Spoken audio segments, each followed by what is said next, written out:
San Vicente Fundación, una vida entera por la vida. Bienvenidos y bienvenidas de nuevo al ciclo de conferencias A Nuestra Salud, un espacio que el Hospital Universitario de San Vicente Fundación le brinda a toda la comunidad hace 7 años para que usted se entere de cómo prevenir enfermedades o minimizar los síntomas y riesgos de otras enfermedades que ya haya adquirido. Para el Hospital Universitario de San Vicente Fundación es muy importante su salud, por lo que los invitamos a que sigan participando de este tipo de actividades y si presentan alguno de los síntomas que van a presentar aquí en la conferencia, los invitamos a que consulten a su médico para que atienda su caso específicamente. Si desean conocer otros eventos que sean de su interés, pueden consultar la página www.eventoselhospital.com. El tema del día de hoy es lo que toda persona debe conocer acerca de la diabetes. E invito al doctor Juan David Gómez Corrales, médico endocrinólogo del Hospital Universitario de San Vicente Fundación, para que comience con su conferencia. Bienvenidos. Bueno, buenas tardes. Algunas personas ya me conocen y algunas son pacientes. La idea es que aprendan de esta enfermedad. Esta enfermedad es una epidemia a nivel mundial.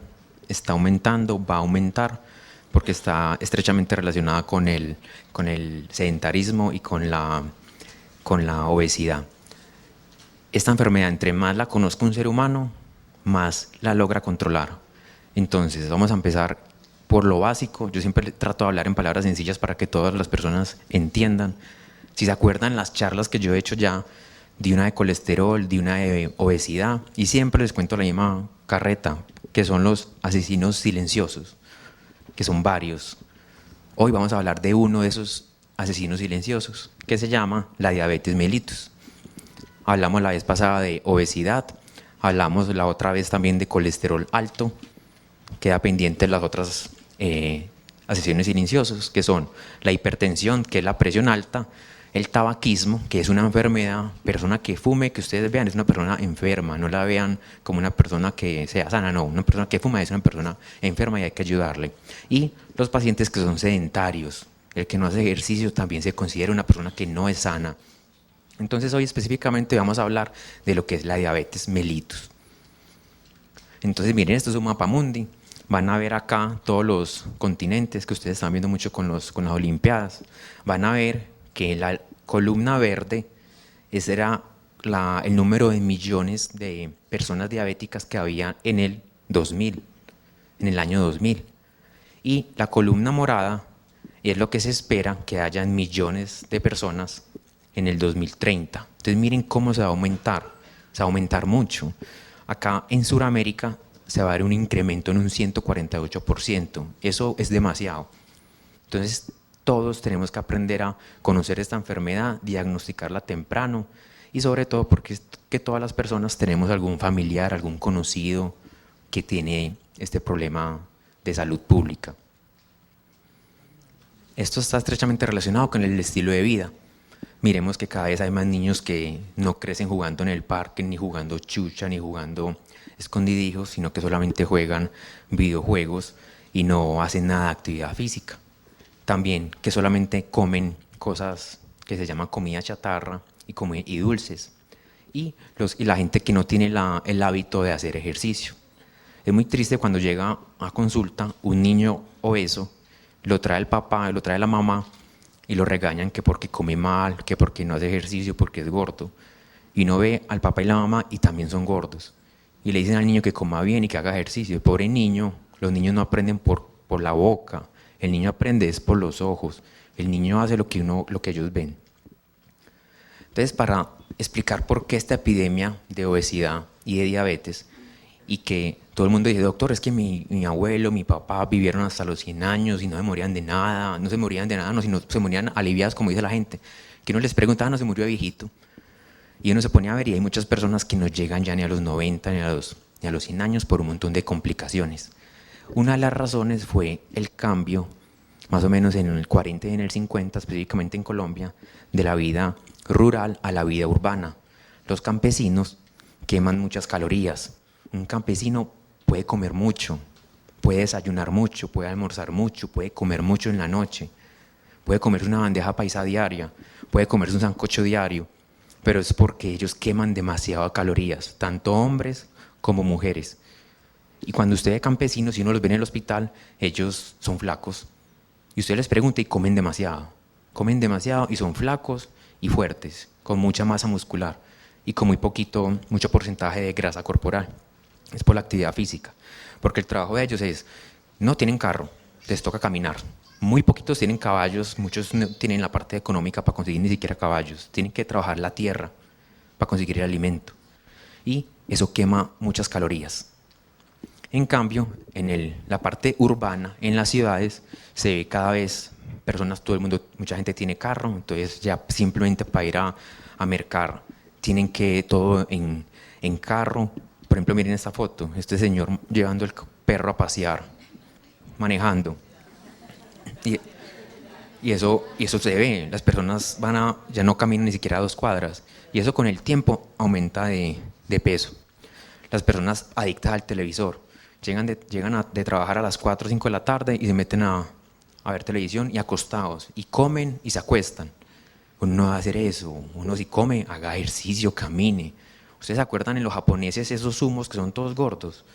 Que son los que pelean y se ponen todo, ellos hacen eso, ellos comen e inmediatamente se acuestan. Uno no debe hacer eso, uno come y se acuesta por a las 2 y media horas. No hagan eso porque eso genera obesidad. El estilo de vida, el trabajo ya las personas se la ganan es sentados, se la ganan es con un trabajo más intelectual, más mental por el conocimiento. Pero son trabajos de 8 o 10 horas que están sentados, entonces no consumen calorías y no hacen contracciones musculares de ejercicio como los campesinos. Entonces, si una persona como estas almuerza todos los días sancocho, bandeja paisa, con el tiempo va a terminar muy gordo. El campesino nunca se va a engordar. Esto es simplemente ya más específico, pero cuando uno va donde el médico, pregúntele esto, dígale que cuál es el índice de masa corporal, que eso es una manera objetiva y clara para saber si uno está gordo o flaco. Porque uno dice, no, es que yo me veo flaco, yo me veo gordo. El médico simplemente con el peso y con la estatura, el médico hace una relación, eso es matemática, pero eso simplemente es midiendo, pesando y le hace una formulita. Y uno ahí se da cuenta en qué nivel está el paciente. Le da un número y ese número uno ya sabe en qué lo va a clasificar. Si lo va a clasificar como una persona normal, si lo va a clasificar como una persona que tiene sobrepeso, si está en obesidad leve, moderada o severa. Entonces es importante que ustedes aprendan que una persona normal, el índice de masa corporal es entre 18 y 25. Si el médico les dice que está entre 18 y 25, ustedes están de bien de peso, sin problema. Si está entre 25 y 29,9, o sea hasta 30, se llama sobrepeso. O sea, en palabras paisas, trocita o trocito. Si está por encima de 30 a 35, se llama obesidad grado 1. De 35 a 40, obesidad grado 2. Y por encima de 40 se llama obesidad grado 3, que también se conoce como obesidad mórbida, que es la que ustedes ven en las noticias, que son los pacientes que requieren cirugía bariátrica. La idea es que si uno tiene obesidad, la idea es tratar de bajar de peso. Si uno está flaco, tratar de que nunca se engorde, que también es eso. Uno puede estar, yo he visto pacientes que están flacos hoy y en 2 meses aumentaron 20 kilos, o pacientes que en un mes aumentan 10, 15 kilos, por cambios en el estilo de vida, un montón de razones. También es importante saber que no es lo mismo, miren esta foto, no es lo mismo, estas 2 personas tienen el mismo índice de masa corporal, pero miren la diferencia. Este tiene mucho peso, pero es por la masa muscular, como esos atletas que uno ve en los olímpicos, que son muy pesados, pero es por masa muscular. En cambio tiene mucho peso, pero es por la grasa. Entre más grasa tenga un ser humano, mayor riesgo de diabetes. Bueno, miren los niños. La obesidad en pediatría, o sea, en los niños tienen un problema, es que un niño gordito es un adulto gordito. Y un adulto gordito es una persona que va a tener más riesgo de tener diabetes en el futuro. Entonces, ¿qué pasa? ¿Por qué las abuelas de nosotros y de ustedes, de todos, tenían en la mente que un niño gordo era un niño sano? ¿Saben por qué? Porque es que antes no había antibióticos. Como no habían antibióticos, el antibiótico se descubrió en 1928, en Inglaterra. Antes de los antibióticos, a cualquier niño le daba una enfermedad gastrointestinal y muchos se morían. ¿Quiénes sobrevivían? ¿Cuáles niños? Los gordos. Entonces el niño gordito tenía más posibilidades de sobrevivir a una infección. correcto. Pero ahora que ya tenemos antibióticos, hay más recursos con los médicos y un montón de cosas, ya las infecciones gastrointestinales no matan tanto. Entonces, ese miedo que quedó en el inconsciente colectivo de pensar que los niños gordos son los sanos, eso no es cierto. Eso era verdad en esa época cuando no teníamos medicamentos ni antibióticos. Pero ahora que ya los niños no se mueren por una diarrea porque se acuden oportunamente donde el médico, no les va a pasar, eso ya cambió.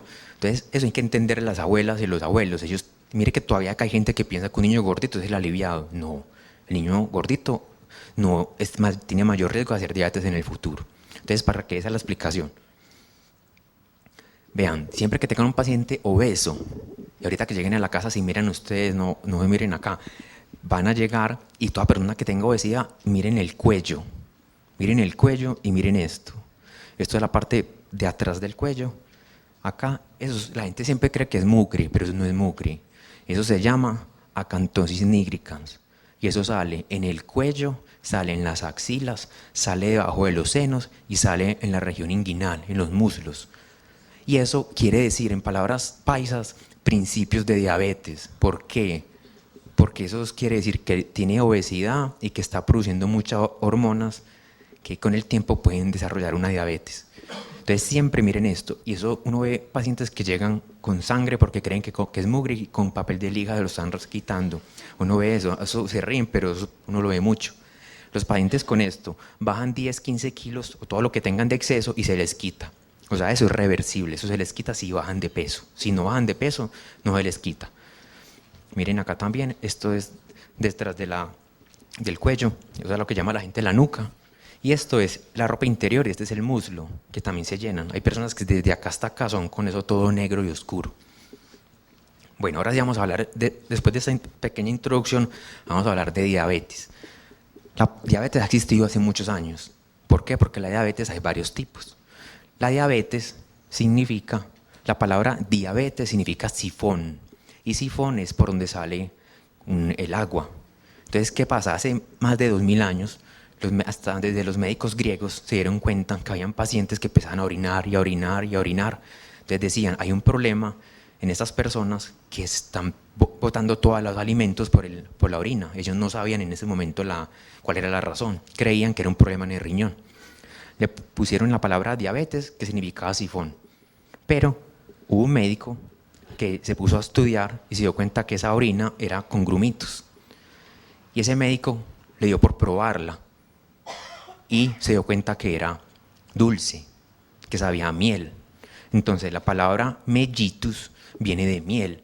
Entonces la diabetes mellitus o mellitus es la diabetes que es por el dulce, que es la que vamos a hablar hoy.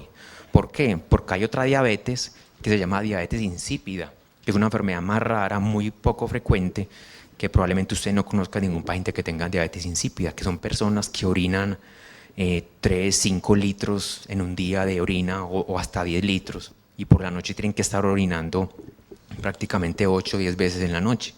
Esa es la diabetes insípida, que es como el agua, no sabe a nada. La diabetes mellitus, que es la frecuente, es la que estamos hablando hoy, es mellitus, que es por miel. Bueno, y la diabetes mellitus, que es lo que vamos a hablar hoy, se divide en varios tipos. La tipo 1, la tipo 2, la diabetes secundaria y la diabetes gestacional. Hoy solamente vamos a hablar de la diabetes tipo 1 y la tipo 2. La secundaria es, por ejemplo, el paciente que le tuvieron que sacar el páncreas porque tenía un cáncer en el páncreas. Ese paciente era sano, pero como le sacaron el páncreas, quedó diabético. Pero eso no vamos a hablar hoy. La gestacional es la embarazada que se le subió el azúcar y hay que manejarla como una diabética gestacional. Hoy vamos a hablar es la tipo 1 y la tipo 2. Para que entiendan, la más frecuente es la diabetes tipo 2. La tipo 1 es la menos frecuente. Vamos a hablar primero del páncreas. ¿El páncreas qué es? El páncreas es un órgano que siempre lo describen como amarillo, que queda en el abdomen, aquí, miren acá en la foto, aquí está, por encimita de los riñones, y está al ladito del estómago. El páncreas es un órgano que se encarga de ayudar a la digestión, pero también produce una hormona que se llama la insulina. ¿Y la insulina para qué sirve? Sirve para bajar el azúcar cuando uno come alimentos. Cuando uno come alimentos que tienen carbohidratos, Esos carbohidratos, que ahorita vamos a ver las fotos, suben el azúcar. Pero como el cuerpo tiene que nivelar el azúcar, el páncreas tiene que liberar insulina para que el azúcar quede en niveles normales. Esta es la famosa insulina, esta es la fotico de la insulina, son unas proteínas específicas. Estas foticos que les traje acá es lo que uno estudiaba en bachillerato, que son foticos de células. Resulta que las células, para poder vivir, necesitan oxígeno y alimento. Y el alimento en el cuerpo se llama glucosa. Entonces la glucosa tiene que entrar a la célula. Para que pueda entrar a la célula, necesita la insulina. Bueno, entonces necesito que ustedes aprendan que es un carbohidrato. Los carbohidratos son esto, los dulces y las harinas. Lo que pasa es que uno le pregunta a todas las personas qué son harinas y todo el mundo le responde lo mismo: pan y parva. Eso es lo único que le responden las personas, pero es mentira. Las harinas son un montón. Entonces, empezamos. Carbohidrato. Los alimentos que les voy a mostrar es lo que sube el azúcar. ¿Qué sube el azúcar? Obviamente, los dulces suben el azúcar. Los helados, las cosas, las chocolatinas suben el azúcar. Pero eso lo sube. Pero si usted tiene el páncreas bueno, el páncreas suyo baja el azúcar y queda completamente normal y no hay ningún problema. El problema es que si usted tiene problema en producir insulina o el cuerpo no le funciona la insulina, como las personas diabéticas, ahí es cuando tiene el problema de la enfermedad, que es la diabetes. Entonces, los dulces, acá en fotos. Las harinas es todo lo que les voy a mostrar acá. Estos son todas las harinas, todos los carbohidratos. Entonces, la arepa y todo lo que venga del maíz es carbohidrato. Es que, no, doctor, es que yo no como dulce. Yo, sí, pero desayuno arepa. La arepa le sube el azúcar. Eso es porque es un carbohidrato. Las pastas, espaguetis, lasañas, todo lo que venga del trigo sube el azúcar. El pan y todo lo que tenga que ver con panadería. El arroz. Una vez un paciente me hizo reír mucho porque él necesitaba un glucómetro y me dijo: doctor, desde que me pongo me chuzo y me hago la glucometría, me di cuenta que el arroz es una bomba. Lo que pasa es que él creía que el arroz no lo subía el azúcar, pero el arroz sí sube el azúcar igual que todos estos alimentos. El banano, el plátano, los murrapos también suben el azúcar. Las papas, la yuca. Entonces, ¿qué pasa? Uno no le puede quitar eso a las personas de la alimentación. Sí las pueden comer, claro, pero una medida adecuada. Porque si usted come solamente esto, se le sube siempre el azúcar. ¿Qué no sube el azúcar? Las proteínas. ¿Y cuáles son las proteínas? El huevo. Se come huevo y no le sube el azúcar. Se come carne, pescado, cerdo, no le da a subir nada al azúcar. Va a comer pavo, lo que sea proteína, no le sube el azúcar. Los vegetales, todo lo verde, eso no sube casi el azúcar. Las frutas, muy poquito lo suben. Pero lo que más sube es esto, para que lo tienen que ir aprendiendo. Obviamente, una nutricionista le explica a una consulta adecuada cómo es eso. Entonces, miren, si nos devolvemos para los campesinos, un campesino come bandeja paisa, eso no le hace nada porque está quemando caloría. Un campesino, ustedes tienen familiares campesinos, o abuelos campesinos, o papás campesinos, ellos trabajan 8 horas dándole al asadón. Eso pueden comer lo que quieran, no les pasa nada. Miren, una bandeja paisa tiene arepa, un carbohidrato, tiene arroz, 2 carbohidratos, tiene la tajada de maduro, 3 carbohidratos. Entonces los pacientes le dicen: ay, no, doctor Juan David, ¿yo cómo voy a comer una bandeja paisa si una mazamorra? 4 carbohidratos. ¿Sí o qué? Entonces el que come mazamorra, ¿cómo me va a comer la mazamorra sin esto? Entonces un dulce, otro carbohidrato. Entonces ahí está el bocadillo, las panelitas, las breas con crema y con arequipe. Entonces miren que esos son una bandeja paisa, se meten 6 carbohidratos. Entonces le dicen: ay, doctor, ¿y cómo es que tengo el azúcar muy alto? Yo, con razón, es por esto. Es porque están comiendo más de la cuenta. Pero devolvámonos. Por ejemplo, el aguacate no sube el azúcar, para que aprendan. Los frijoles lo suben, pero un poquito, pero sí lo suben para que sepan. El huevo, ya les enseñé que no sube el azúcar. El chicharrón y el chorizo no sube el azúcar, pero el problema es que sube el colesterol. Entonces uno ahí tiene que empezar a hacer un balance. Entonces ya saben, todo lo que sea verdura, vegetal y fruta es menos problema. Lo que no tiene nada de problema es lo verde, los vegetales. Bueno, entonces la bandeja paisa, para un campesino, excelente. Para una persona sedentaria, citadina, como la mayoría de los que están acá, no es lo mejor. Entonces hay que tratar de controlar con la nutricionista cómo se va a comer eso. Y ni qué decir del famoso sancocho. El sancocho es puro carbohidrato. Pan, yuca, en cantidades abundantes, plátano, le echan arroz, entonces eso es mucho. Bueno, entonces vamos a hablar de la diabetes tipo 1. La diabetes tipo 1 es la que le da a los pacientes que hay siempre jóvenes, adolescentes. Es una enfermedad en la cual el páncreas empieza a dañar porque el cuerpo, por un problema autoinmune, se empieza a dañar se producen unos anticuerpos y eso destruye el páncreas que funciona normalmente, se va dañando. Se daña, entonces ¿qué pasa si el páncreas no funciona? No se produce insulina. Si no se produce insulina, ese paciente se come un pan, se come una torta, una galleta, que también es carbohidrato, y se le dispara ese azúcar. Por decir algo, una persona normal tiene el azúcar en 90. Si es una persona sana, se come el pan, se le sube un poquitico, pero como el páncreas no funciona normalmente, libera insulina y ese azúcar se normaliza. Y en 2 horas está en 100, por decir algo. Todavía normal. Pero una persona diabética se come ese pan, como no produce insulina, ¿qué le va a pasar después? Está en 90, a las 2 horas va a estar en 200, 300, 400 o 500. Eso le pasa a los diabéticos. Entonces el diabético tipo 1 necesita insulina para poder vivir. Porque si le sube mucho el azúcar, ¿qué pasa? Da muchos síntomas. Da mucha orinadera, se deshidratan y terminan en coma. Lo que ustedes han escuchado, el famoso coma diabético. Entonces los pacientes diabéticos tipo 1 necesitan insulina para poder vivir. Los diabéticos tipo 2, que son la gran mayoría, son personas que son obesas, sedentarias, con estilo de vida poco saludable, que no hacen casi ejercicio y con una cosa muy frecuente, es que tienen mucho perímetro abdominal, son barrigones, hombres y mujeres, porque la grasa interna hace que a uno se le suba el azúcar y los triglicéridos. Y ustedes han visto muchas personas que son con la cara normal, cara de flaco, pero con barriga. ¿Cierto? Entonces es muy importante mirar a esas personas, revisarlas, que no tengan problemas de azúcar.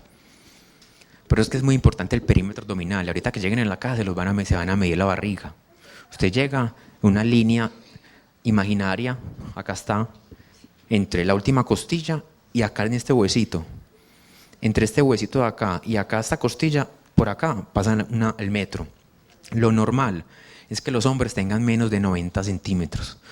O sea, los hombres menos de 90 centímetros y las mujeres menos de 80 centímetros. Van a ver acá, miren, este es el típico ejemplo de las personas que toman licor. El licor sube mucho las grasas, sube mucho, tiene muchas calorías, entonces hace que la grasa interna vaya aumentando y todos hemos visto de la famosa barriga de cervecero, ¿cierto? Y eso se ve frecuentemente.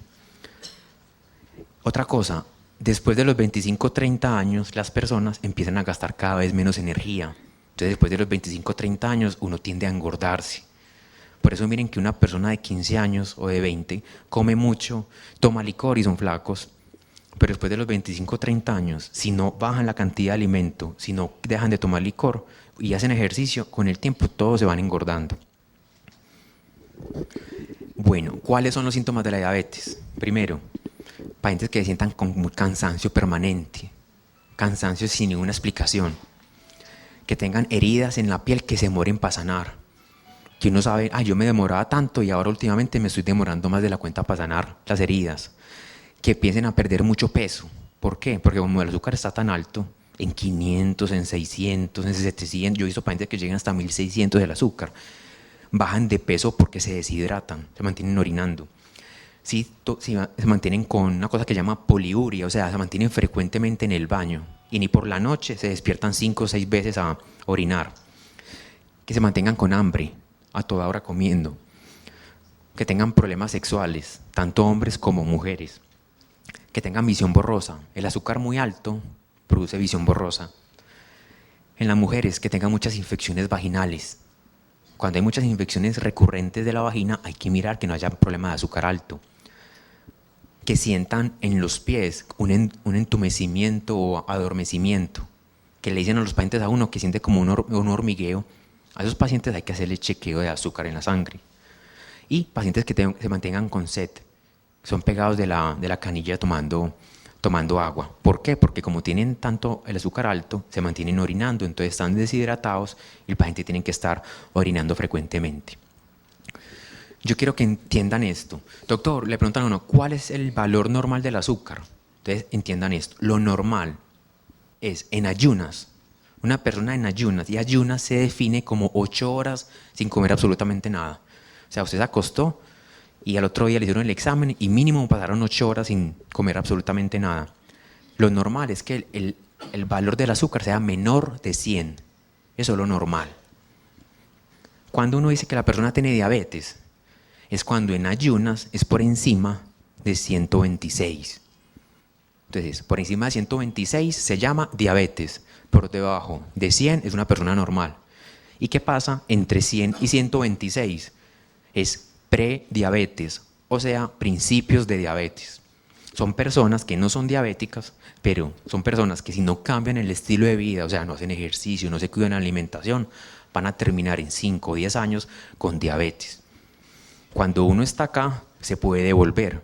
Nosotros vemos pacientes que están en prediabetes, cambian estilo de vida, se empeliculan a cambiar todo su estilo de vida y se devuelven. Es más, también he visto pacientes, sobre todo cuando uno agarra la diabetes muy temprano, o sea, no el que lleva diabetes con 15, 20, 30 años, sino el que apenas la acaba de empezar, la diabetes tipo 2, que usted pueda de acá devolverse acá, o sea, pasar de diabetes a prediabetes. Eso sí, sin tomar licor, sin fumar, haciendo ejercicio diario, comiendo bien y muchos vegetales y frutas.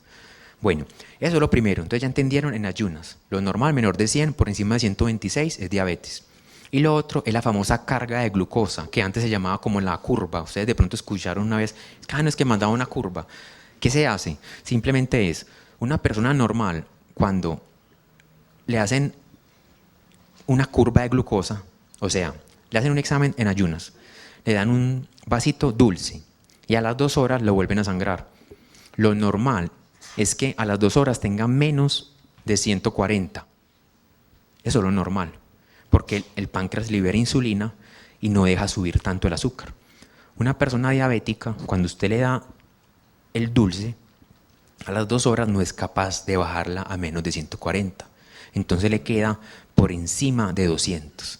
Entonces son pacientes que llegan, doctor, vea, me dieron el examen y no se da cuenta que después del dulce le llegó en 250, en 300, 350. Esos pacientes tienen diabetes, quiere decir que el páncreas de esa persona no produce la suficiente insulina para controlar. Y pasa lo mismo, si da entre 140 y 200, se llama prediabetes o principios de diabetes. Entonces, para que entiendan, diabetes se considera cuando en ayunas es por encima de 126 y cuando después de la carga de glucosa es por encima de 200. Esas son las formas de diagnosticar una diabetes. ¿Cuál es el problema de la diabetes? Usted tiene el azúcar en 200 hoy, eso no pasa nada. El problema es que con el tiempo, si usted se mantiene con el azúcar alto permanentemente, llegan las complicaciones crónicas. Y las complicaciones crónicas son las microvasculares, que son que las arterias pequeñitas se van dañando. ¿Cuáles son? La nefropatía, o sea, se daña el riñón. Ahorita les explico más eso. La retinopatía, o sea, se daña la retina, que es la que está en el interior del ojo, que permite que uno pueda ver la luz del exterior. La neuropatía, o sea, que se dañen los nervios de los pies. Todo esto ahorita se los voy a mostrar en foticos. Bueno, esto es más para médicos, pero no importa. Entre más aprendan los pacientes, mejor. ¿Cómo se diagnostica una diabetes? Eso es lo que me toca a mí darle a todos los estudiantes allá en la universidad. Entonces, primero, glicemia en ayunas mayor de 126. Entonces, ustedes ya saben. Usted no tiene que ir donde el médico. Doctor, ¿cómo me salió? Usted ya sabe. Usted donde el médico le dice, doctor, me salió en 130. A mí me dijeron una conferencia que eso es como diabetes. Entonces, ya, usted, cuando el médico se da cuenta que el paciente sabe, es mucho mejor porque uno le puede enseñar mucho más. Es como cuando llegan a una clase y los estudiantes ya han estudiado más. La otra, lo que les enseñé, glicemia luego de carga de glucosa mayor de 200. O sea, estos dos ya los enseñé ahorita. O sea, simplemente estoy repitiendo. Ahora estos nuevos, un paciente que tenga síntomas, o sea, lo que hablamos ahorita, el que esté con sed, el que haya perdido peso, el que tenga orinadera, el que se demore con otras, que tenga síntomas de diabetes, más una glicemia al azar, a cualquier hora mayor de 200. Esa persona tiene diabetes. O sea, uno no debe tener el azúcar nunca por encima de 200. Y otra forma de diagnosticar lo que es más nuevo, que eso ya no es, muchos médicos que se graduaron hace muchos años no saben de esta parte, porque es apenas de hace 3 años más o menos, es la hemoglobina glicosilada. Con la hemoglobina glicosilada uno puede hacer diagnóstico. Si la hemoglobina glicosilada sale más de 6,5%, se hace diagnóstico de diabetes. Bueno, con respecto a las complicaciones están las micro, que son pequeñas, de las arterias, y están las arterias grandes, que son la enfermedad coronaria, ahorita la mostramos, que es la que tapa el corazón, las arterias del corazón, la enfermedad cerebrovascular, que es la que produce problemas en el cerebro, y la enfermedad de las piernas. Entonces, ¿qué es la nefropatía? Entonces, la idea es que uno, ¿para qué controla los diabéticos? Sobre todo, primero, ¿para qué los diagnostica temprano? Y segundo, primero diagnosticar, segundo, controlar, y tercero, evitar las complicaciones. Es esto, para que no llegue el riñón, no se les dañe, y no vayan a terminar en esto, en máquinas de diálisis. Eso de verdad es muy duro. ¿Por qué? Porque una persona que se le dañe el riñón tiene que ir 3 veces a la semana, 4 horas por sesión, para que le puedan limpiar las toxinas de la sangre, porque el riñón deja de funcionar y la persona deja de orinar. La mayoría de las personas que están en unidades de diálisis, la gran mayoría, son diabéticos que no se pudieron controlar nunca y no tuvieron seguimiento por los médicos, o el paciente no tuvo el acceso a la salud, y es evitable. O sea, si usted es un diabético y se controla bien, la probabilidad de que llegue allá es mucho más bajita que si no se controla. Entonces esto es importante que ustedes aprendan para que no se llegue allá. La otra complicación es la retina. Una retina normal es así. Esto es por dentro en el ojo. Cuando se daña, se llena de estos grumos, así. Entonces los pacientes con el tiempo dejan de ver. Una de las causas de ceguera prevenibles en el mundo más frecuentes es esta. Si usted lo controla, usted evita que el paciente quede ciego. Estas complicaciones dan es a los 10, 15, 20 años. Y uno ve pacientes que tienen diabetes hace 50 años y no tienen complicaciones. Y uno se pone a ver y sus pacientes han estado controlados siempre. Y también hemos visto pacientes que tienen 25 años de edad y la diabetes les empezó a los 10 y están amputados en las 2 piernas, ciegos y en diálisis. Es porque durante esos 15 años o 20 que tuvieron la diabetes han estado súper descuadrados. Entonces, a veces uno ve que es difícil porque un paciente vive en una vereda de un municipio bien lejos, es muy complicado, pero si uno tiene la forma, la idea es controlar bien la diabetes. La neuropatía es que los pacientes diabéticos, los pies ya no sienten bien las sensaciones. Entonces son pacientes que cuando caminan se pueden cortar y no se dan cuenta. Entonces por eso uno le recomienda a las personas diabéticas que siempre anden con zapatos que protejan, no con chanclas, sino con tenis, con zapatos que cubran bien. Y las mujeres no utilizar tacones, porque los tacones estripan los dedos y se llenan de llagas y no se dan cuenta. Yo siempre cuento esta historia. Un paciente en el San Vicente llegó y era diabético y se enterró un clavo y el clavo le atravesó la suela y se le clavó en el hueso de acá del tobillo. Y ni siquiera se dio cuenta. Se dio cuenta el hijo porque cuando el papá llegó estaba echando sangre. Y como él tenía diabetes no sentía eso, entonces no sienten absolutamente nada. Entonces, un consejo es, todo paciente que tiene diabetes, antes de acostarse a la cama por la noche, revise de los pies que no tengan heridas. La enfermedad coronaria es que las arterias del corazón se van tapando y se producen infartos. Entonces, si usted se controla la diabetes, tiene menos riesgo de que termine con problemas en el corazón. Y la enfermedad cerebrovascular es los famosos los derrames y los famosos trombosis que la gente le dice a uno, no es que el abuelito le dio una trombosis, es porque se tapa una arteria del cerebro y una parte del cerebro no funciona, entonces el paciente queda, como dicen los pacientes, como un vegetal o quedó en una cama y no volvió a hablar bien. Eso es por problemas que tienen que ver con que se van tapando las arterias.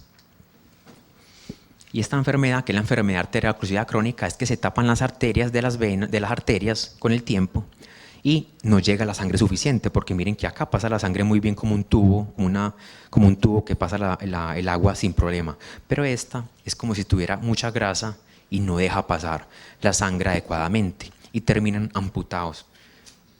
Y esto también se puede evitar. Si se controla bien, todo se evita. En los hombres también la disfunción eréctil.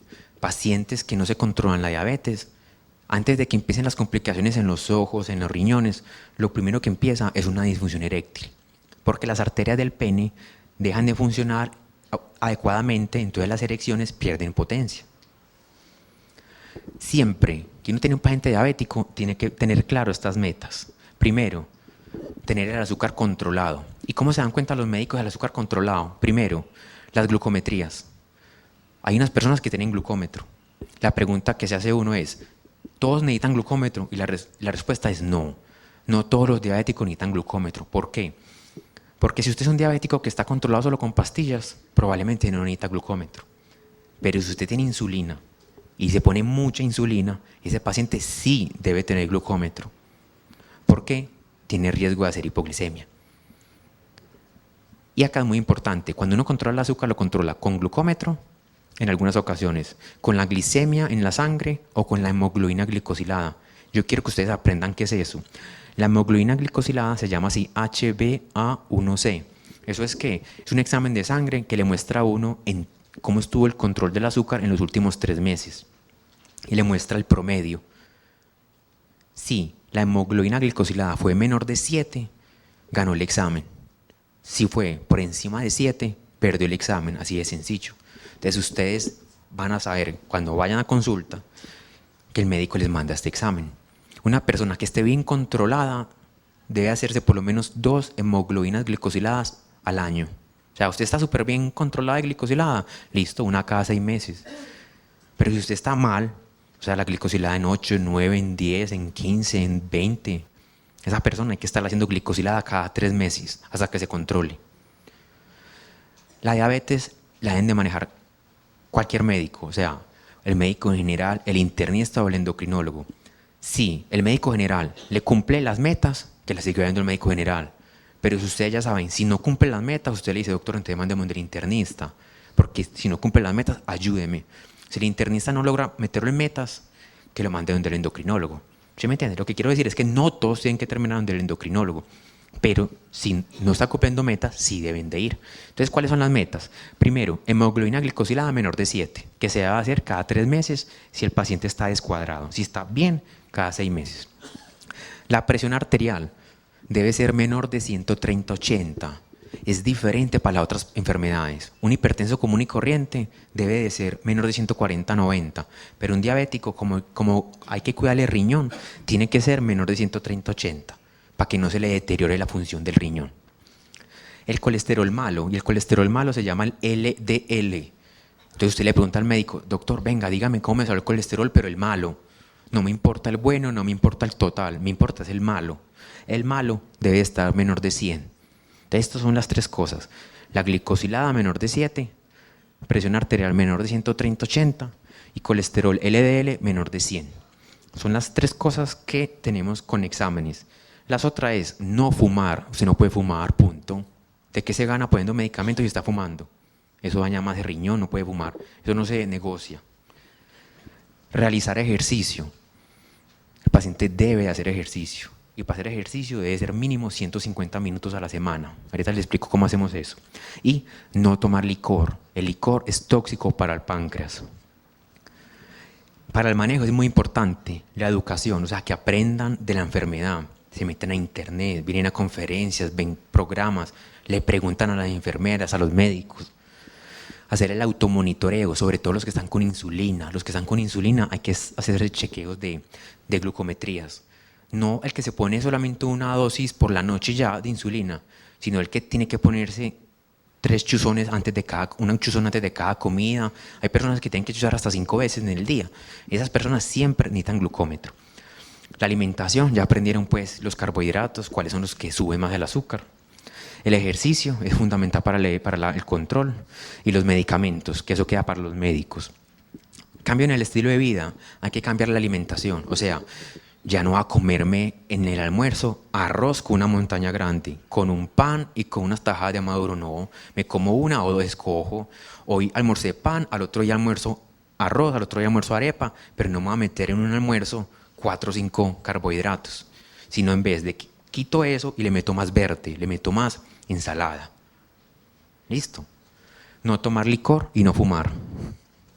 Realizar mínimo 150 minutos de ejercicio a la semana. O sea, ¿qué son 150 minutos a la semana? Son 5 veces a la semana, media horita. Usted con media horita hace 5 veces a la semana, multiplica eso, le da 150. O si quiere, 3 veces a la semana, 1 hora, le da 180 minutos. Entonces el domingo, cuando se acaba la semana, usted mira si hizo ejercicio o no lo hizo. Y los que no hacen nada, empiecen con caminar. Ya tiene estado físico para caminar, se meten a los grupos de Lindering, deportes, hay un montón de actividades para hacer actividad física. Ya para los medicamentos, eso lo manejan los médicos, pero yo creo que entiendan que hay medicamentos orales que son pastillas y están las insulinas. Los medicamentos orales hay un montón, está la metformina, la glibenclamida, la glicazida, la climepirida. Hay unos medicamentos como sitagliptina, vildagliptina, sasagliptina, linagliptina, que ustedes van al médico, va a ver si les sirve o no les sirve a cada persona. Si con los medicamentos no tienen, algunos pacientes van a requerir insulina. Cuando es tipo 1, todos necesitan insulina. Y el tipo 1 no se le puede poner pastillas. El tipo 2, que es la mayoría, necesita medicamentos, y si con los medicamentos no tienen suficiente, hay que poner insulina. A los pacientes les da mucho miedo la insulina, pero la insulina evita muchas complicaciones. Miren, les muestro. Estos señores en Toronto, en 1920-21 más o menos, descubrieron la insulina. Hicieron, porque antes la diabetes tipo 1, cuando un paciente le da diabetes tipo 1, todos se morían. Era peor que una tuberculosis, peor que un SIDA, peor que un cáncer. Los pacientes se morían. Entonces, mire, este fue el primer ser humano que le pusieron insulina. Cuando descubrieron la insulina, esto fue en el 1922, le pusieron insulina. Entonces, como el paciente botaba todas sus calorías y su energía por la orina, como decían los griegos, los pacientes perdían toda la masa muscular y se terminaban muriendo. Se morían, le diagnosticaban la enfermedad y en 3 meses estaban muertos, porque no había cómo tratarlos. Cuando descubrieron la insulina, le pusieron insulina y mire cómo mejoró a los 32 días. Y el paciente pudo seguir viviendo. Entonces la gente le tiene miedo a la insulina, pero la insulina fue un avance gigantesco de la humanidad. La insulina se aplica normalmente en el abdomen. Tiene que ir donde una enfermera que le enseñe. Hay muchos tipos de insulina. Está la famosa NPH, la insulina cristalina, que vienen en frasquitos. Hay insulinas más nuevas que vienen en lapiceros, en cartuchos. Ya uno habla con los pacientes cuál es el más indicado o no. En general, estas insulinas nuevas son iguales que las otras. La única diferencia es que las nuevas, cuando los pacientes hacen muchos bajones de azúcar, hay que ponerles estas. Pero en sí funciona exactamente igual, las insulinas antiguas con las insulinas nuevas. Estas son otras nuevas que son en lapicero y estas son otras. La idea es que usted haga lo que haga, logre las metas, que espero que les haya quedado bien claro. Esta es otro tipo de insulina, la Lantus. Esta otra que se llama la Levemir. Y toda esa carreta que les dije de medicamentos e insulina, la idea es, lo que uno quiere hacer es cambiar el estilo de vida, o sea, alimentación, ejercicio, medicamentos orales, insulina los que la requieran, y lograr esto, controlar azúcar, presión alta, controlar el colesterol, y lo que ya les dije, no fumar, no tomar licor y hacer ejercicio diario. Uno molesta y le dice a los pacientes que uno hace ejercicio los días que almuerce, o sea, todos, no debe ser activo. Bueno, ya para terminar, lo más importante en la diabetes es esto, el apoyo familiar. Un paciente diabético que tiene apoyo familiar se controla más fácil que el que no tiene apoyo familiar. Que haya un control adecuado del estrés, las preocupaciones, las angustias suben el azúcar. Que haya actividad física diaria y una adecuada alimentación. Y ya para terminar, esta frase es muy bonita y ojalá le llegue al alma. Nadie cambia si no siente la necesidad de hacerlo. La idea es que lo que les enseñé hoy les prendan una chispita para que les dé ganas de cambiar el estilo de vida. Muchas gracias.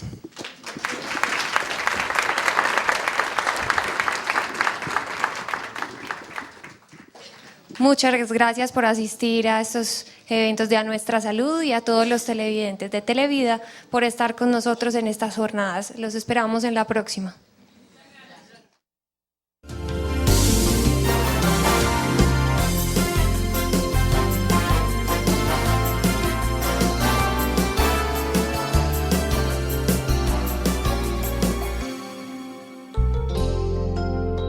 San Vicente Fundación, una vida entera por la vida.